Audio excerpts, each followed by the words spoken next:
찬송가 412장을 찬양하겠습니다.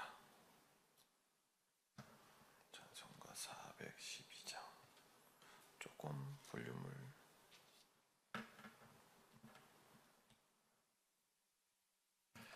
찬송가 412장 우리 기도하시는 마음으로 가사를 같이 읽겠습니다. 내 영혼의 그 깊은 데서 맑은 가락이 울려나네. 하늘 곡조가 언제나 흘러나와 내 영혼을 고이 싸네. 평화로다 하늘 위에서 내려오네. 그 사랑의 물결이 영원토록 내 영혼을 덮으소서. 내 마음속에 솟아난 이 평화는 깊이 묻힌 보배로다. 나의 보화를 캐내어 가져갈 자 그 아무도 없으리라. 평화로다 하늘 위에서 내려오네. 그 사랑의 물결이 영원토록 내 영혼을 덮으소서. 내 영혼에 평화가 넘쳐남은 주의 큰 복을 받음이라. 내가 주야로 주님과 함께 있어 내 영혼이 편히 쉬네. 평화로다 하늘 위에서 내려오네. 그 사랑의 물결이 영원토록 내 영혼을 덮으소서.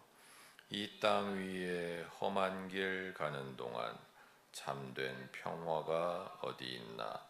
우리 모두 다 예수를 친구 삼아 참 평화를 누리겠네.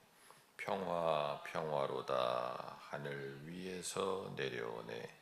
그 사랑의 물결이 영원토록 내 영혼을 덮으소서. 아멘. 잠시 마이크 상태가 고르지 못한 점을 양해해 주시기 바랍니다.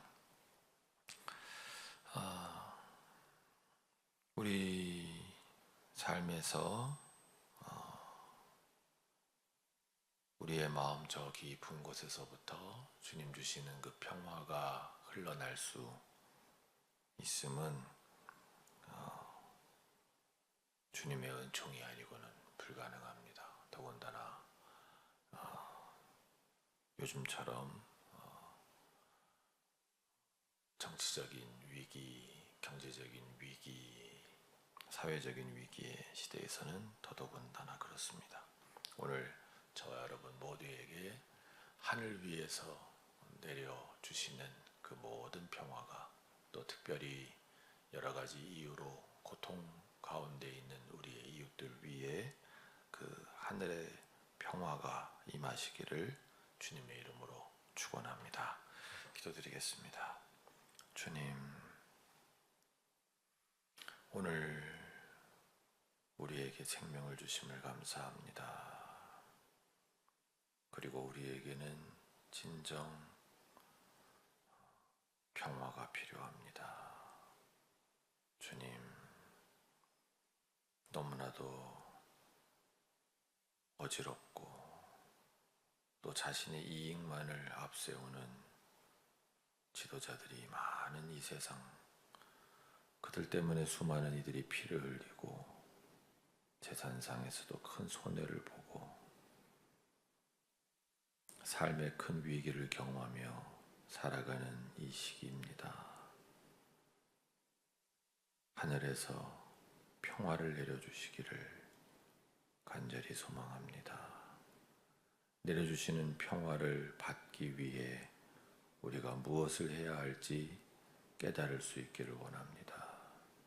그리고 깨달은 그 한 사람 한 사람이 자신의 삶의 자리에서 하늘의 평화를 지키기 위해 무엇을 하나라도 해낼 수 있는 우리의 삶이 될 수 있기를 원합니다. 주님, 도와주시옵소서.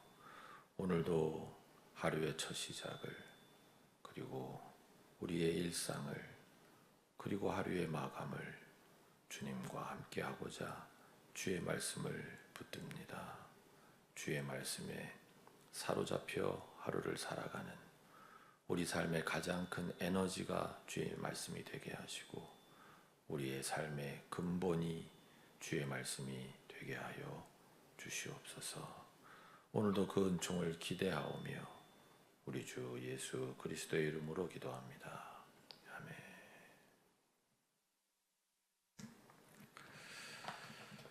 네, 이거 좀 소리를 선명하게 하는 뭐 그런 거를 좀 이렇게 줄일 수 없을까요? 하우링이 계속 나는데.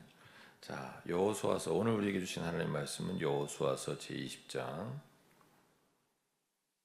1절부터 9절까지의 말씀을 제가 한 절 여러분 한 절 번갈아 가면서 읽는 것으로 성경 봉독하겠습니다.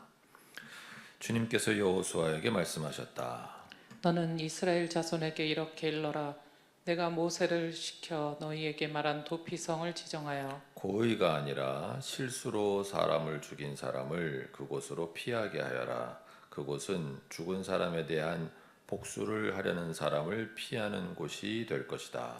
살인자는 이 성읍들 가운데 한 곳으로 가서 그 성문 어귀에 서서 그 성의 장로들에게 자신이 저지른 사고를 설명하여야 한다. 그러면 그들은 그를 성 안으로 받아들이고 그가 있을 곳을 마련해 주어 함께 살도록 해야 한다. 죽은 사람에 대한 복수를 하려는 사람이 뒤쫓아온다 할지라도 그 사람의 손에 살인자를 넘겨주어서는 안 된다. 그가 전부터 그의 이웃을 미워한 것이 아니고 실수로 그를 죽였기 때문이다. 그 살인자는 그 성읍에 머물러 살다가 회중 앞에 서서 재판을 받은 다음 그 당시에 대제사장이 죽은 뒤에야 자기의 성읍 곧 자기가 도망 나왔던 성읍에 있는 자기의 집으로 돌아갈 수 있다. 그래서 그들은 요단강 서쪽 지역에서는 납달리 산간 지방에 있는 갈릴리의 게데스와 에브라임 산간 지방의 세겜과 유다 산간 지방의 기럇 아르바 곧 헤브론을 도피성으로 구별하여 지정하였다.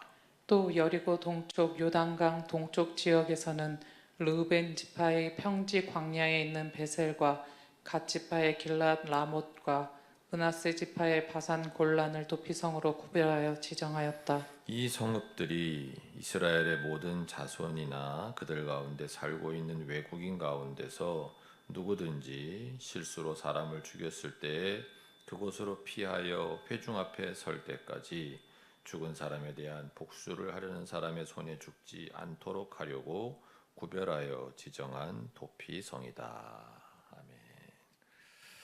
네, 오늘은 도피성에 대한 이제 말씀입니다. 도피성을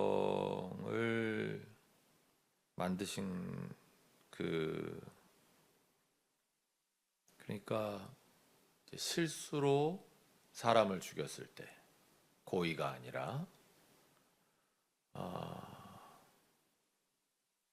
고의로 사람을 죽였을 때 하나님께서 주신 율법은 굉장히 엄하죠. 네, 눈에는 눈으로 그렇게 하시는 거기 때문에 고의로 사람을 죽였을 때는 이제 목숨으로 그 죄값을 받아야 되는 건데, 근데 이제 실수인 경우다. 물론 이제 아직 실수인지 아닌지 명확하진 않지만 실수인 경우에는 도피성이라는 곳을 서쪽에 지금 세 군데가 나왔죠. 그다음 요단강 동쪽에 또 세 군데를 마련해서 그쪽으로 피할 수 있도록. 그러니까 사실은 그 6절에 나와 6절 맞나요? 네, 6절에 그 살인자는 그 성읍에 머물러 살다가 회중 앞에 서서 재판을 받은 다음 그 당시에 대제사장이 죽은 뒤에야 자기의 성읍 곧 자기가 도망 나왔던 성읍에 있는 자기의 집으로 돌아갈 수 있다. 그러니까 도피성으로 피한다는 것은 일단 이 사람을 사적으로 복수하려고 하는, 그러니까 실수든 고의든 지금 자기 가족이 누군가에게 살해를 당했단 말이에요. 누군가 때문에 죽었단 말이에요. 그러면 이 가족들은 얼마나 분노하겠어요. 그리고 얼마나 복수하고 싶겠어요. 네. 그래서 그 가족들이 그에게 복수하고 싶은데, 그리고 고의로 죽인 거 아니냐 이렇게 덮어 씌우고 싶을 거고. 근데 그럴 때 이 사람이 도피성으로 피난 갈 수 있도록 그 성을 만들어라 라고 하시는 이 말씀 속에는 몇 가지 우리가 생각해 볼 수 있는데, 첫째, 하나님께서 금하시는 건 이 사적인 복수를 금하시는구나. 이거부터 이제 하나 알 수 있는 거죠.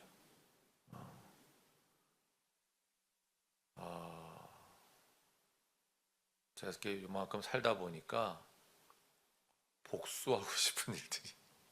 그러니까 이 복수가 뭐 꼭 죽여야 되겠다는 정도는 아니어도, 뭔가 내가 이렇게 당한 거에 대해서 되갚아줘야 되겠다. 아, 안갚음 뭐 이런 표현이 있잖아요, 우리말에. 네. 그렇게 되갚아주고 싶은 마음이 이렇게 들어와가지고 그게 안 가실 때가 있잖아요. 네. 그리고 그 사건을 떠올릴 때마다 이걸 어떻게 내가 되갚아주지? 네? 그 사람을 떠올릴 때마다 어떻게 이걸 이런 마음이 우리가 들 때가 있는데, 하나님께서는 그 어떤 경우에도 사적으로 복수하는 걸 허락하시지는 않겠구나. 오늘 이 도피성을 이야기를 통해서 사실은 이게 얼마나 놀라운 제도를 지금 마련하라고 지시하시는 거예요. 네. 오늘날 사법 체계가 이렇게 있지만 마치 그런 거를 지금 말씀하시는 거거든요. 아까 우리가 잠깐 읽었던 6절에 그 성읍에 머물러 살다, 그러니까 일종의 이거는 감옥 역할도 하는 거예요. 자기가 살던 지역에서부터 분리시키는 거죠, 이 사람을. 그래서 그 성읍에 가서 그 다음에 회중 앞에서 재판을 받아야 되는 거고, 예. 재판도 받아야 되는 거고, 그리고 대제사장이 죽은 뒤에야 자기 집으로 돌아갈 수 있다. 사실은 언제 돌아가실지 모르는 거잖아요. 어떤 기한을 설정하는 건데, 사실 무기한 격리라고 볼 수도 있는 거죠. 대제사장이 뭐 젊었다든가 건강하시다든가 이러면, 예. 그러니까 사실은 이것은 단순히 그 살인을 저지른 사람을 보호하기만 하는 것이 아니라, 그 살해를 당한 가족들에게도 그 살인자는 지금 고향으로 못 돌아와. 격리시켰어. 무기한 격리야. 그리고 거기서 재판을 받게 될 거야. 이런 것을 통해서 그 살해를 당한 가족들과 그 친지들, 이런 분들을 그 위로하시는 그런 장치도 되는 거죠. 사적으로 복수하는 건 안 돼. 그거는 공동체 전체를 생각했을 때 그런 사적 복수가 난무하는 그런 공동체를 만들어 갈 수는 없어. 철저하게 어떤 사법 체계에 따라서, 하나님이 정하신 체계에 따라서 이 일은 처리돼야 되는 거야. 그러니까 사적 복수는 하지 마.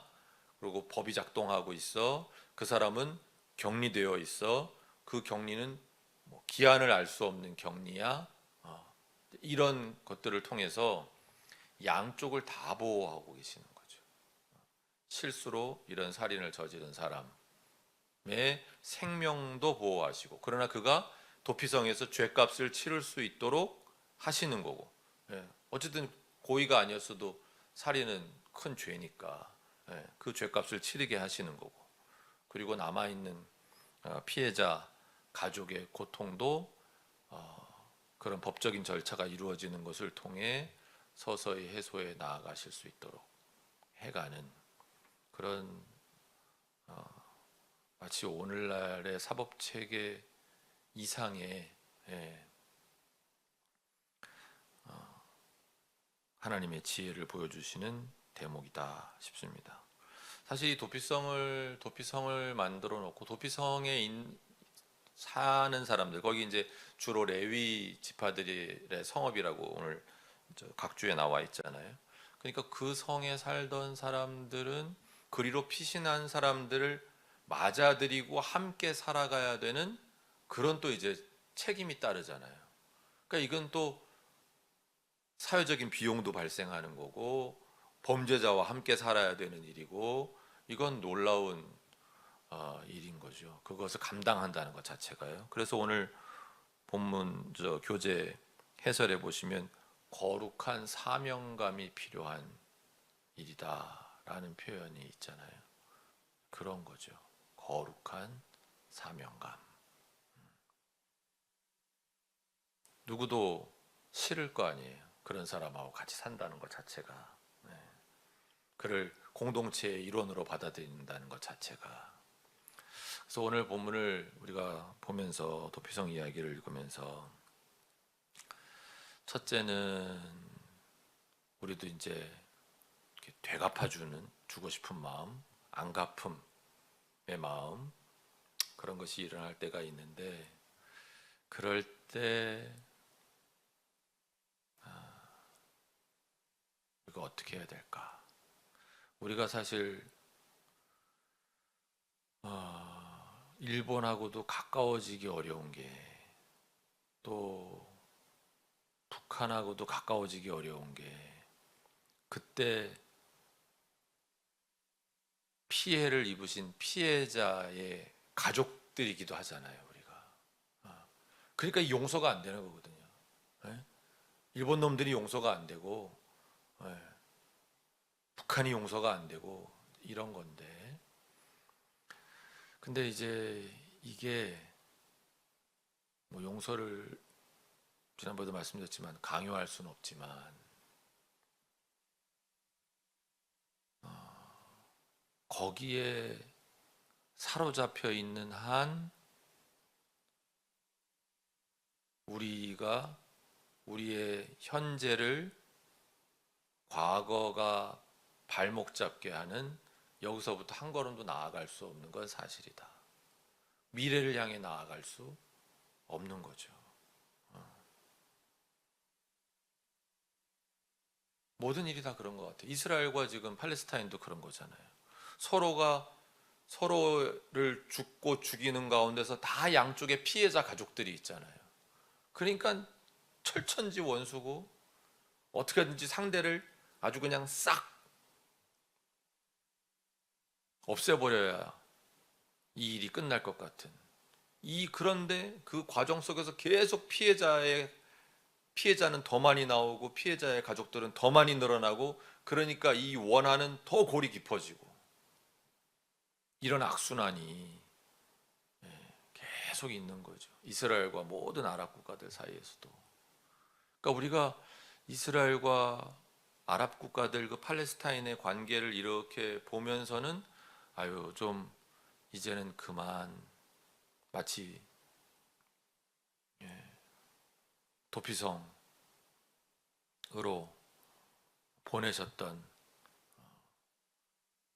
그리고 사법 체계를 가동시키시고 그 사이에 피해자의 가족들을 위로하고 죄를 지은 사람은 거기서 죄값을 받도록 그러나 그를 죽여서가 아니라 격리를 통해서 이렇게 하셨던 하나님의 이런 방법을 생각하면서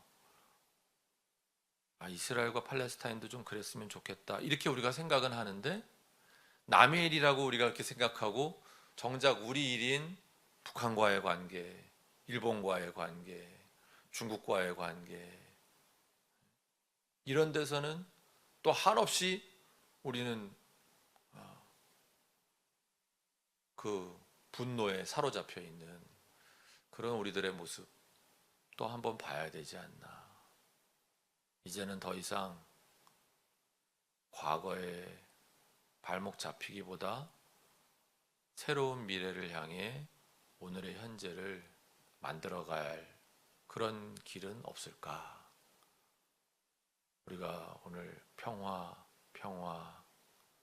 찬양했지만 진정한 평화의 나라를, 그 땅을 우리 자손들에게 물려주기 위해서 우리가 지금 해야 할 일이 계속 미워하고 계속 원한을 품고 살아가는 일일까? 물론 이건 정말 너무 그분들에겐 큰 한이기 때문에 이것도 강요할 수는 없는 일이지만, 이제 그만 원한 품으시라고, 이젠 좀 달라져야 되지 않겠냐고 그렇게 함부로 강요할 수 있는 일은 아니지만, 그럼에도 불구하고 우리 민족이, 그리고 이 세계가 한 발이라도 더 하나님 나라를 향해 나아가기 위해서는 이제 그 원한들을 좀, 그리고 되갚고자 하는 그 복수의 마음들을 좀 어떻게 잘 해결할 수 있는 그런 방법은 없겠는가.